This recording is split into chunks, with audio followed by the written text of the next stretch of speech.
gool ayaa yimid marka la fiiriyo gool ayaa yimid marka la fiiriyo saaxiibeena dhegeystayaal daawadayaal ciyaaraanka la yiraahdo Palmer ayaa shabaqa soo taabtay kooxda kubadda cagta ee Brighton wiilkooda ayaa shabaqa soo taabtay marka la fiiriyo ciyaaraankan gool arinta ayuu u dagaalamaya sidoo kalena wuxuu u dagaalamay waxa lagu leeyahay ninkan haddii san Chelsea haysan lahayn waxay ku jiri lahayd booska 18aad ee horyaalka Premier League waxyaabaha historyga ee waqtiga laga diyaariyay ka hor ciyaaryahankan marka la fiiriyo asaga kubadii dhiibtay waa Kramig Hala ayaa kubadda la wadaagay kabtankii ayaa kooxda siiyay ugu dambeynna wiilka Leonard Cockrell ayaa kubadda abuuray shabaqa ayuu dul mariyay marka la fiiriyo هدف في منتهى الروعة يسجله اللاعب بالمير بهكذا الشكل ويفتح مجال التسجيل hilmaam hadal kuma jiro marka la fiiriyo nadiga kubadda cagta ee Chelsea wiilkooda Palmer ayaa gool ku dhameystiray waana gool caaqib laha marka la fiiriyo goolalaha inaba aan caadi ahayn ayuu dhaliyaa marka la eego Palmer wuxuu qayb ka yahay ciyaartooyda warcaawo ka Cockrell ayaa si wacan u ciyaaraya wiilkan tame filfilka kooxdiisa hore miyuu garanayaa ma naqaano كلية بلنقاد يا لوسا سمية مركز لفيرة كوحدة كبدا عقتها إلى رادو جلسيا وحي عياريسا شحان عادي هاي مركز لفيريو أيضا عياريسا مركز لفيريو أفر لابو سد حل أي عياريسا جلسيا أفر وحي عياريسا لابو سد حل نيكولو تشيكسون أيانا عاوة قيبكا عيارتو إذا سامين تبدأ كوحدة كبدا عقتها مالو كوستو يسودو كل عياريان كل يراهدو كوكريلا runtii difaaca marka la fiiriyo runtii qadka dhexna waa kuwa caawinaya daafacna u soo laabanaya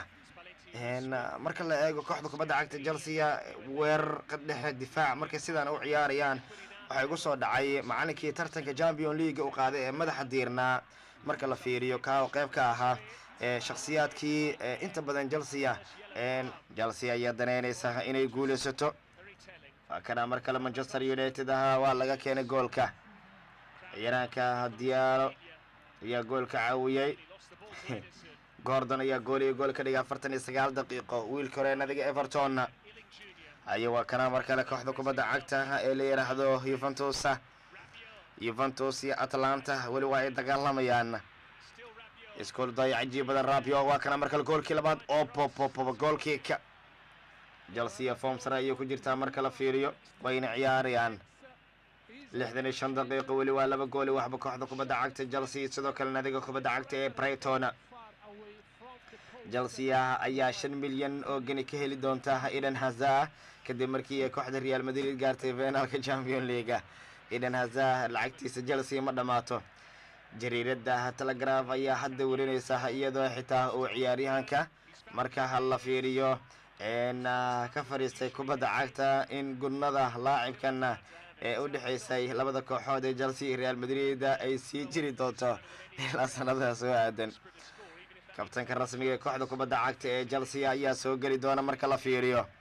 kabtanka rasmiga ee kooxda kubadda cagta ee Chelsea ayaa soo gali doona marka la eego ciyaaraanka laga yaabo mustaqbalka Real Madrid maaliyadeeda inuu xirto ee James ciyaaraanka Chelsea waxaan ayay waa kana mar kale maduuki soo baxaya la yiri ma soo baxay ayuu leeyahay horyaalka Premier League ma soo socdo iyo soo ma laabanayo waxaas waa waxyaabaha cajiibka badan Arda Güler waa mid kamid ah ciyaartooyda laga yaaban yahay waqti xaadirkan Arda Güler waa mid kamid ah ciyaartooyda laga yaaban yahay sheekooyinka wararkii ugu dambeeyay ciyaaruhu ayaan eegi doonaa saaxiibada inuu jecel lahayo meel walba aad joogtaan si walba aad noo maqlaysaan habeen wanaagsan nadiga kubadda cagta ee Manchester United ayaan marka kana eegaynaa marka Danny Welbeck iyo kooxdiisa Brighton laba gool iyo gool ay ciyaarta ka dhigeen waqtiga waa gabagabo talo sheekadii nadiga Aston Villa miyay sameyn karaan Brighton goolahayaha nadiga kubadda cagta Chelsea aad ayuu kaga xumaaday goolka laga dhaliyay ciyaartooy fara badan ayaa ka maqan Joya Pedro ayaa kubadda soo shaxaaday marka la fiiriyo Yes, he'll be in the middle of three Atalanta players. See if there is something in between him and Toloi. fursad muhiim ayay ka faa'iidaysteen naadiga Brighton laakiin waqtiga waa gabagabo. near the goal, one touch over, and I think here biggest mistake is trying to play Vlahovic offside.